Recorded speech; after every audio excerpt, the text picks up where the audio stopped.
Right, well, it's because Fiesta Topeka's next week. That's why it's going to get hot again. Thanks, Jeremy.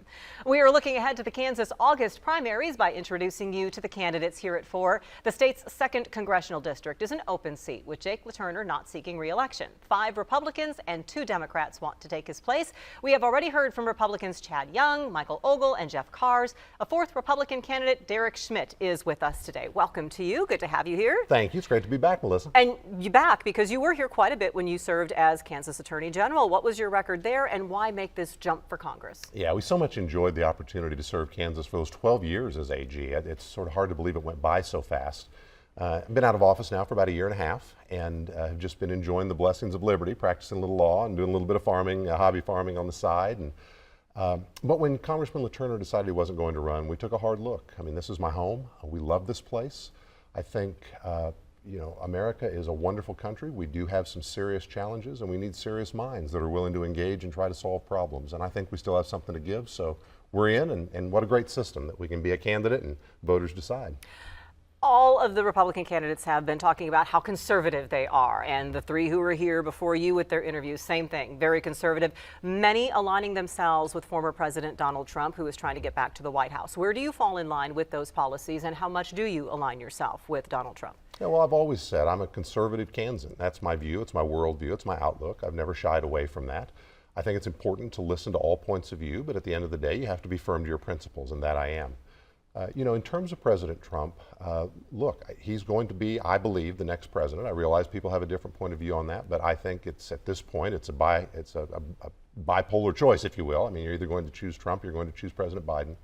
I don't think that's a close call. I think President Trump has a lot to give to the country still, and I'm very optimistic that we're going to be able to really make some progress over the next 4 years. Where are the areas you want to see the federal government focus? Yeah, there are so many challenges that we have as a country. In the course of campaigning, I've obviously listened to a lot of folks around the 2nd District, Oklahoma to Nebraska, and I've sort of distilled it down to 3 areas that I hear everywhere I go, whether it's in Topeka or in the smallest community in the district. I call it the 3 I's.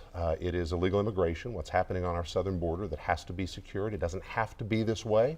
This is a function of bad public policy decisions, and it can be fixed by good public policy decisions. The 2nd I is inflation, or just the cost of living, the cost of daily life. And to the extent that's a federal public policy issue, it is a function of the federal government spending beyond our means. We have to start to rein that in, or we're going to continue to drive prices up, as has happened for many years and just exploded over the last 3.5 years.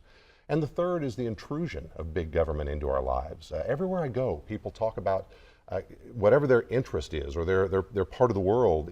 Can't the government just leave me alone and let me live my life? Don't tell me what type of car I need to drive. Don't try to push me into this type of appliance or that type of appliance. Don't tell me what I have to do with my private property. Let me live my life. Trust me. And so those are the areas I'd really like to see if we can engage and make some progress. There are some women's health advocates who would say, don't tell me what I can and cannot do with my body. And by that, I'm referring to the abortion debate that's going on, not just at the state level, but also at the federal level and in Congress.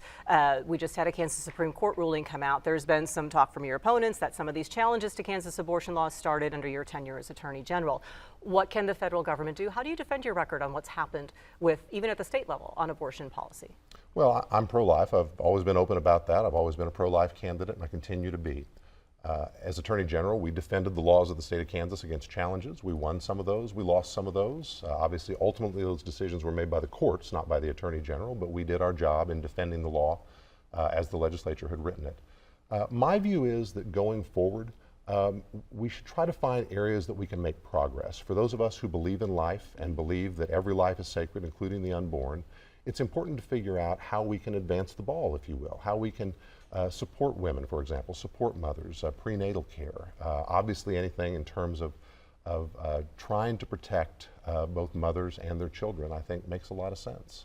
It is a field of 5. How do you make yourself stand out? What makes you different, and do you believe better deserving of votes than your opponents? Well, Kansans know me. Folks in the 2nd District certainly know me. I've served for a long while, and they know both my heart and my record. At the end of the day, I'm in this race because I believe we can do better than we're doing as a country, and we have to have a strong voice in Congress to stand up for us and to be our advocate as this country works its way through some very difficult challenges. I've got a long record of being an effective advocate for Kansans. I would love to do this job. I think I'm in a position not only to know and be able to reflect the district, but to, as they sometimes say, hit the ground running and be an effective voice among 435 folks in Congress. Derek Schmidt, Republican seeking the 2nd Congressional District state. We've heard from 3 others. The 4th, Sean Tiffany, will be with us tomorrow. Derek Schmidt, thank you so much for being here. Thank you, Melissa. Hearing Thanks for from having me you back. again. You bet. An event tomorrow will help new business owners get connected. We'll explain next.